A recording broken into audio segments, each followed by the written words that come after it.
Ali, like every day, used to come to see his mother in the hospital. Today it was raining a lot, so he arrived late. As soon as he opened the door of the room, his mother said with a smile, "Son, you have come. I knew you would come." But Ali held his mother's hand and said softly, "Mother, you will be fine.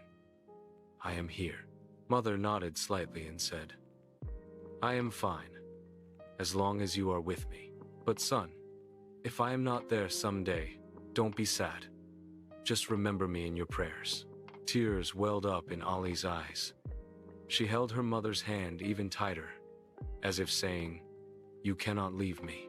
That night, Mother held her son's hand for the last time and closed her eyes. But I felt for the first time that some people stay with us even after they leave. Only their words and their love never go away.